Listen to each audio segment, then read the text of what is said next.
السلام علیکم ورحمۃ اللہ وبرکاتہ۔ ناظرین، آپ کو ایک دفعہ پھر پروگرام گفتگو کے اندر خوش آمدید کرتا ہوں۔ ناظرین، کوئی ایک انسان مرد پیدا ہو اور وہ بڑا ہو کر کہے کہ نہیں میں عورت ہوں اور مجھے آپریشن کر کے عورت بنا لیا جائے، تو اسی طرح سے کوئی عورت پیدا ہو اور وہ کہے کہ جی میں مرد ہوں اور مجھے جو ہے وہ مرد بنا دیا جائے، تو کیا اسلامی پوائنٹ آف ویو سے ایسا کرنا ٹھیک ہے؟ اچھا دیکھیں، آج کل تو جو دنیا کے اندر جو قانون بن چکا ہے اس میں تو اب ایک شخص کہہ دے، ایک مرد کہہ دے کہ بھائی میں جو ہے وہ کیا ہوں، میں عورت ہوں، تو اب کہا جاتا ہے کہ بھائی اس کی بات مانو، وہ یہ کہہ رہا ہے میں عورت ہوں تو وہ عورت ہے۔ اسی طرح ایک عورت کہہ دے کہ نہیں میں عورت نہیں ہوں، میں مرد ہوں، تو اس سے ہٹ کے کہ بھائی اس کی جسمانی ساخت کیا ہے اور اس کا جو باڈی سٹرکچر ہے وہ کیسا ہے کیا ہے، تو وہ کہتے ہیں بھائی بندہ جو کہہ رہا ہے وہ اس کو مان لو، تو اور پھر اس کو اختیار ہے کہ وہ اپنی جو جنس ہے اس کو تبدیل کر سکتا ہے، تو لہذا کیا اسلام کے اندر اس کی کوئی اجازت ہے؟ دیکھیں، اسلام کے اندر تو اس کی اجازت نہیں ہے۔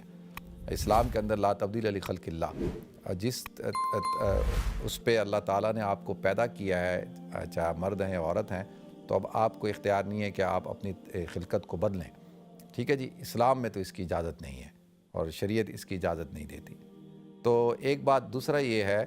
کہ جو شخص مرد ہوتے ہوئے عورت کی شباہت اختیار کرے گا اور جو عورت ہوتے ہوئے مردوں کی شباہت اختیار کرے تو اللہ کے رسول نے ان کے اوپر لعنت فرمائی ہے۔ تو اب یہ دیکھیں، یہ تو اسلام کے احکام ہیں اور اسلام جو ہے وہ انسانوں کی رہنمائی کرتا ہے کہ بھئی اللہ تعالیٰ نے مرد اور عورت ہونے کی حیثیت سے دونوں انسان ہیں، اللہ تعالیٰ نے دونوں کو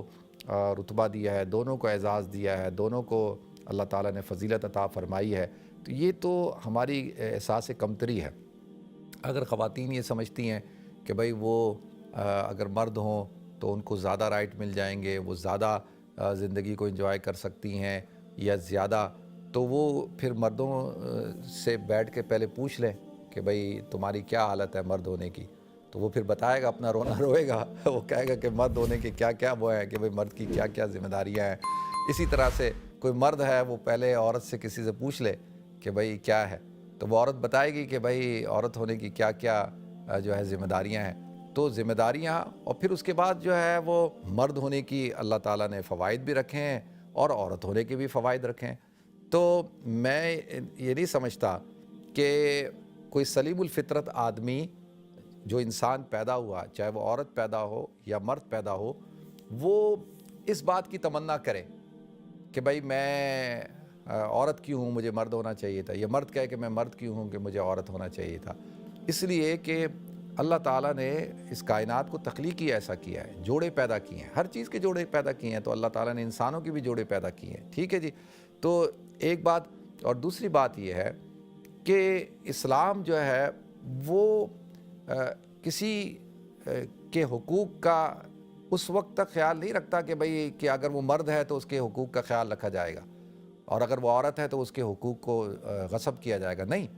عورت ہونے کی حیثیت سے اس کے اپنی ذمہ داریاں ہیں اور اس کے حقوق جو ہیں معاشرے پہ، خاندان پہ، مردوں پہ، وہ سارے ہیں۔ اسی طرح سے مرد ہونے کی حیثیت سے اس کی اپنی ذمہ داری ہے اور اس کے جو حقوق ہیں معاشرے پہ، سوسائٹی پہ، وہ، اور جو عورتوں کے اوپر ہیں، عورتوں نے جو ان کے حقوق ادا کرنے ہیں، تو جو جس حیثیت میں پیدا ہوتا ہے اس کی طبیعت، اس کی فطرت، اس کا مزاج ویسے ہی ہوتا ہے اور وہ اسی پہ اس کو فخر کرنا چاہیے اور اس کو احساس کمتری کا شکار نہیں ہونا چاہیے، ٹھیک ہے جی؟ اللہ تعالیٰ ہم سب کو یہ اس بات کو سمجھنے کی توفیق عطا فرمائے۔